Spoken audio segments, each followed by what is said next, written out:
shit, yeah, boy. Yeah, boy. Zone beats, boy.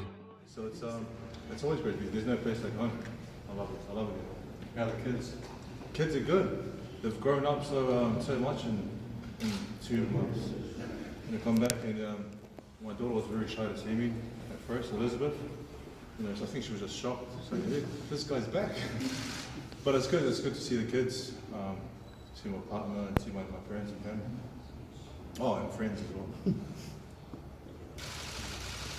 What have you been doing the last couple of days, training-wise and things? We arrived back and then on Tuesday and trained, hit the gym straight away. 2 sessions a day, and then just little bits and pieces around, photo shoot here, another shoot here for someone else, and just trying to fit in. The rest is the most important time now. All the hard work's done, but resting and recovery, make sure the body's peak shape for Summer 15. How do you? Did you buy a new Bentley recently? I wish it was mine.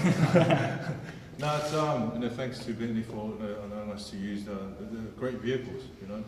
Like boxing, it's it matches well with boxing. Stylish, aggressive, fast, strong car. How are the elbows feeling these days? Elbows are good. There's no problems. The whole body is when you're in training camp, you feel little bits and pieces that are sore here and there, but overall the body's no major injuries. Ready to go. Cool. Is this going to be your last fight in New Zealand? I mean, would you consider settling any domestic rivalries with maybe Junior Flower or a Trans-Tasman rivalry with Lucas Brown? Listen, we're open to any fights and every fight. It's just about this guy in front of us is pretty much the guy that's sort of stopping us from progressing. We need to get past this guy in order to set up the big fights that we want. So if we can't get past him, we're obviously going to drop down and it's going to take longer, but we are going to get past him, which means we can set up bigger fights next year. And there's fights we can make around the side of the world with, like you said, those fighters, but it's just about what makes sense and about what the team's comfortable with. It's not my decision, it's the team decision and what everyone's happy with. You haven't really talked about knocking this guy out too much. Is that a new sort of attitude for you in terms of you're not really hyping things up too much? Yeah, I don't want to really hype it up. I know I got the power to knock him out. I know I got the power to really hurt him, but I'll leave that in the ring. It's sometimes when you say it, sometimes when you go looking for it, it doesn't happen. You've got to relax and let it flow naturally, and things when it flows naturally, that punch will land. And when it lands, it'll be dangerous. You'll be crying. The dust is still settling on the Wilder Fury fight. I think there's so much drama in that. Both those guys had to sort of come through a lot of adversity. I know that you have as well previously in the Tilly White fight. How important is that ability to dig so deep?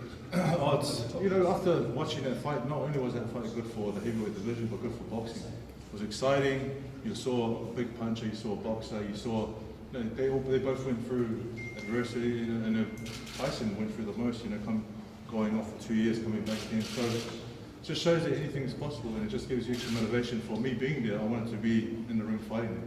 For me being there, I could turn around to Kev and say, hey, if I did this or I did this, it would work, this wouldn't work.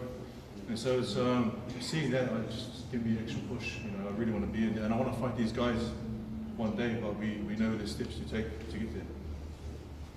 Who did you have winning that fight? Me, I had Fury winning the fight, my own opinion. And I know everyone's opinion is different, but I had him winning the fight. But it just makes it that much more exciting for a rematch, because of all the drama that was involved in the fight. Cool. Could you explain how Tyson woke up, in the last round? I mean, you've been hit before and you've got up and almost stopped Dillian. Could you explain maybe what's that drive that it takes to get up? Oh, listen, I didn't think he was going to get up. So I can't really explain what he's going through. I mean, he looked like he was out for the count, But it just shows the willpower that he had. It shows that he was, he mentioned as well, he was doing it not only for himself, his family, but everyone else was going through what he went through. So there's a lot more behind the scenes that he was fighting for, not just for his career and himself. There's a lot more. But I mean, when I got knocked down, you know, that wasn't a good feeling. But I got up pretty pissed. I want to come back and get you. After 2 losses, it changed a little bit during fight camp. Can you sort of explain what might have changed from this fight camp? Yeah, there's with this camp, we've done a lot of rounds of sparring.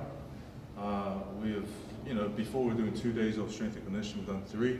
So there's nothing wrong with the fitness, and we're also working a lot more on power. You know, doing a lot of work on the cushion with Tay, and just working on making sure that we're sitting down on our punches, and actually every punch has meaning to it, not just letting it go for any reason.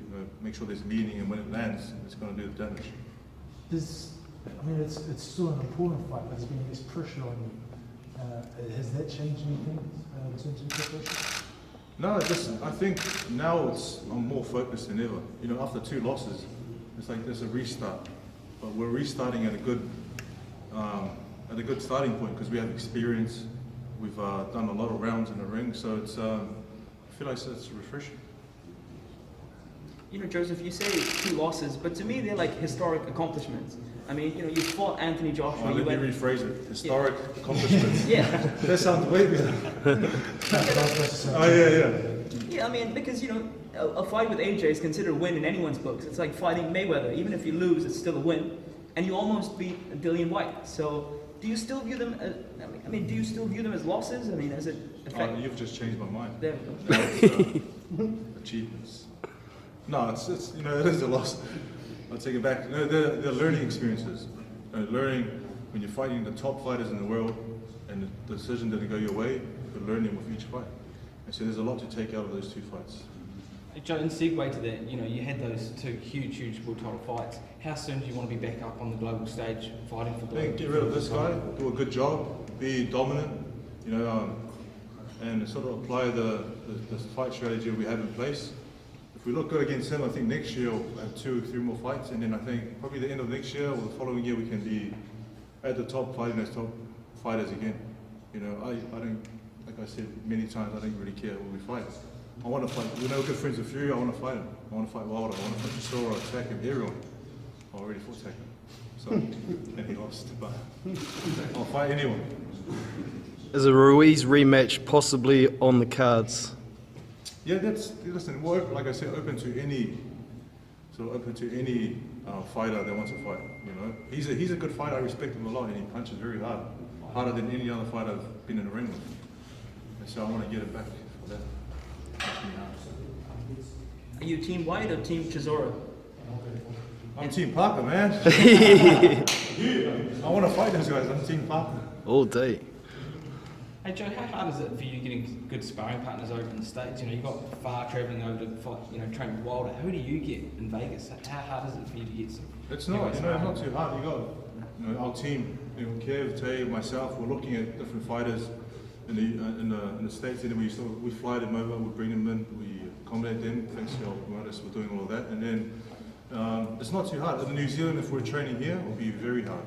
You know, because it's hard bringing them from that side of the world and coming to New Zealand, but it's possible. But I think it's a lot better training in Vegas, where it's a lot more easy to get there. La la, yeah, boy. La